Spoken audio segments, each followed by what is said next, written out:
Bring him to me alive, so I can kill him with my own hands. My people, that was Oba Adewale, the most feared chief in Ijasa, standing in his own courtyard, spear in hand, shaking with a rage that made even his chiefs take 3 steps back. And the man he wanted dead, the same man his only daughter had given her heart to.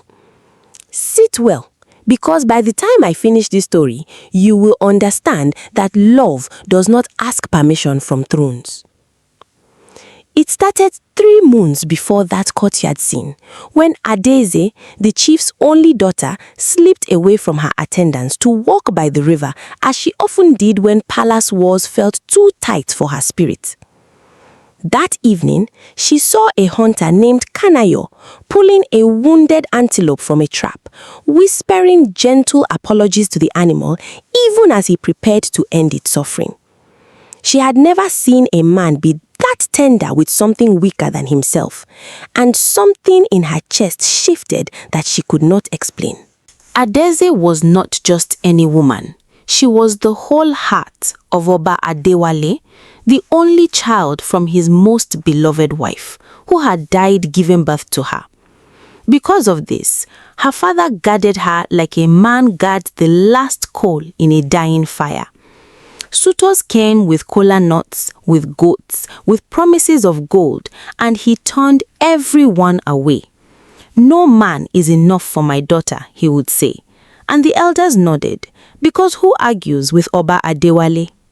But Kanayo was not a prince, and he did not come with gold. He was a hunter who walked into the forest with nothing but a bow, a machete, and the courage of 10 men, and walked out with meat enough to feed half the village. Yet, he carried a shame on his back that the whole village whispered about. His father had once been accused of stealing from the chief's barn, a crime he never committed, and for 20 years, the family name had dragged in mud because of it. That night by the river, Adeze did not get up and walk away like a princess was supposed to do. Instead, she sat down quietly on a rock close to him and watched him work. She saw the way his hands moved, slow, careful, gentle. He was not rough with the animal, even though the antelope was already dying and could not fight back. Most hunters would not care. Most hunters would just finish the job fast and move on. But this one was different. So she spoke. "Even though that animal is already dying, you are still being gentle with it. Why? It cannot even feel your kindness anymore." Kanayo's head shot up in surprise. He had not heard anyone approach. He looked at her properly for the first time, and that was when he saw the beads around her neck. Only people from the chief's household wore those particular beads. His whole body went stiff, and he dropped to one knee immediately, bowing low. "Forgive me, Ada. I did not know a royal was standing so close. I would have shown more respect if I had known." But Adeze shook her head. She was tired of people bowing to her, tired of people changing how they spoke the moment they remembered who her father was. She did not want another person performing respect in front of her. She wanted a real answer. "Then don't perform for me," she said, her voice firm but not unkind. "Stand up, look at me like a normal person, and just answer my question. Why were you being so gentle with a dying animal?" Kanayo slowly stood, studying her face to see if she was testing him. She was not smiling, but she was not angry either. She genuinely wanted to know. "Because," he said slowly, "even a dying thing deserves peace before it goes. My father taught me that. He said a hunter who respects the life he takes will never lose his own soul."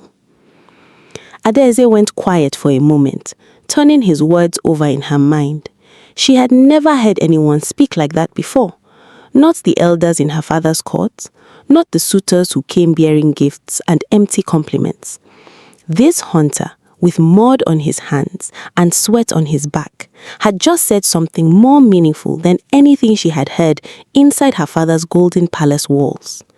And that, my people, was how it began. Not with expensive gifts, not with grand declarations of love under moonlight. It began with a tired princess who was sick of performance and a humble hunter who had nothing to perform with, only truth. They started meeting at the river, then in the edge of the forest, then anywhere the walls of the palace could not reach. Adaeze would bring roasted corn wrapped in leaves. Kanayo would bring stories of the forest, which trees whispered before rain, which animals mourned their dead.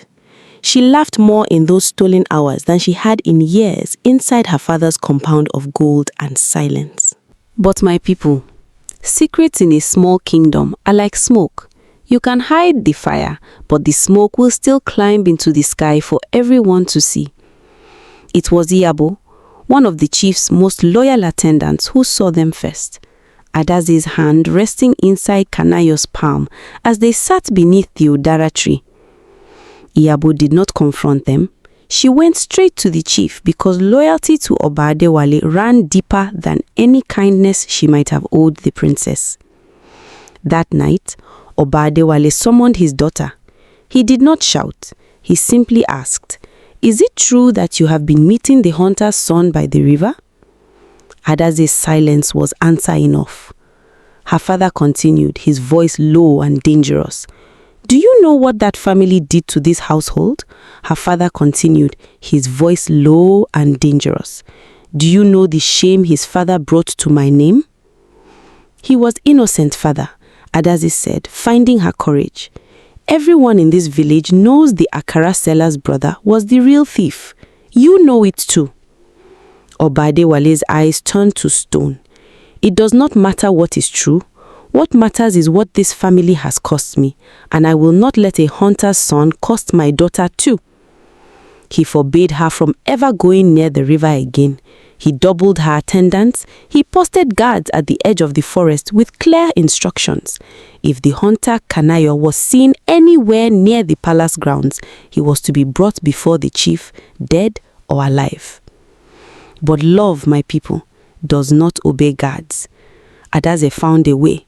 Through Nkechi, her childhood friend and the only person she trusted with her whole life. Nkechi carried messages folded inside cloth, tucked inside baskets of yam, passed hand to hand between two people who refused to let a title stand between their hearts. Then came the night that changed everything. Kanayo, desperate and tired of hiding, decided he would go to the chief himself, not to beg, to speak man to man, hunter to chief, and ask properly for Adaze's hand, shame or no shame on his family name. He believed that if he showed respect, if he proved his worth with his own two hands, the chief might see him, not his father's ghost. He was wrong. The moment the guards saw Kanayo walking boldly toward the palace gates, they seized him before he could speak a single word. He was dragged before Oba Adewale, who rose from his stool with a fury that shook the courtyard. "You dare walk into my compound? You, the son of a thief?" "My father was not a thief," Kanayo said, kneeling but unbroken. "And I have not come to steal. I have come to ask for your daughter's hand, with respect, as a man should." The courtyard went silent. Then Oba Adewale laughed, a cold, humorless laugh that chilled everyone present. "Respect? You disrespected me the moment you touched my daughter's hand by that river. Guards, hold him. Bring me my spear." And that, my people, is the moment we started with. The chief standing over the hunter, spear raised, the whole village gathered to watch what they believed would be an execution. But it was Adaeze who broke through the crowd, throwing herself between her father's spear and the man she loved. "If you kill him, father, you will have to kill me first." The courtyard gasped. Even the guards did not know where to look. Oba Adewale's spear trembled in his hand. For the first time in 20 years, the great chief of Ijasa hesitated. "Move, Adaeze." "No," she said. tears running freely now. I have obeyed you my whole life. I have worn the bead you chose, married no one you did not approve, smiled when you paraded suitors before me like cattle at a market. But I will not stand aside and watch you kill an innocent man for his father's sins. He is not innocent of stealing my daughter's heart. Is that truly a crime, father? Or is it simply a crime you cannot control? The old chief stood frozen, spear still raised, staring at the daughter who was the last living piece of the wife he had loved and lost. And slowly, my people, something in his stone heart began to crack. It was Babatunde, the oldest elder in the village, who stepped forward and spoke the words no one else dared to say. Oba Adewale, this boy's father was cleared by the gods themselves when the real thief confessed on his deathbed 3 years ago. You know this. The whole village knows this. The shame you carry is not this family's shame. It is the shame of a truth you refused to accept. The chief's spear arm slowly lowered. He looked at his daughter, at the hunter kneeling before him, at the crowd that had gathered to witness either a wedding or a funeral. And for the first time in his reign, Oba Adewale wept in front of his people. I lost your mother, he said quietly to Adaeze, and I swore I would never lose anything else that mattered to me. I held you so tightly because I was afraid the world would take you too. You cannot protect me by caging me, father, Adaeze whispered. You can only protect me by trusting who I choose to love. The chief turned to Kanayo, studying him for a long, heavy moment. If you hurt her, he finally said, voice rough, I will not need a spear. I will use my bare hands. Kanayo bowed low. I will spend my life proving I am worthy of her, Oba Adewale. That is my promise. 3 months later, the whole village gathered again, not for an execution, but for a wedding. Adaeze wore her mother's beads, the ones her father had kept locked away for 20 years, waiting for a day he was not sure would ever come. Kanayo stood tall, no longer a hunter with a shameful name, but a man who had won his bride the hardest way possible, with truth, with patience, and with a love that refused to bow to fear. And Oba Adewale, the chief once so feared even the wind slowed for him, danced at his daughter's wedding like a man who had finally let go of 20 years of grief. My people, the lesson here is simple. The wounds we carry from the past should never decide the love our children are allowed to hold in the present. Fear built that chief's walls, but it was truth and courage that tore them down. If this story touched your heart, drop a comment and tell us, should Adaeze have obeyed her father, or was she right to fight for her hunter? Don't forget to like and subscribe because more stories like this are coming your way.